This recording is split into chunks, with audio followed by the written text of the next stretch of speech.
Hi everyone, in this video I'm going to show you how you can unblock someone on Snapchat.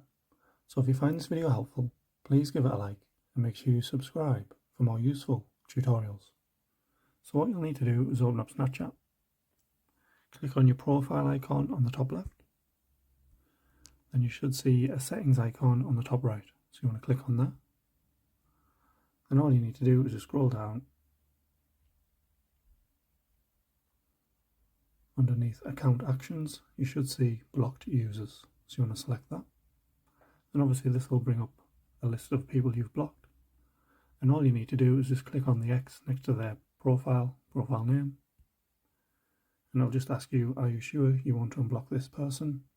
And just simply select yes. And that will unblock them for you.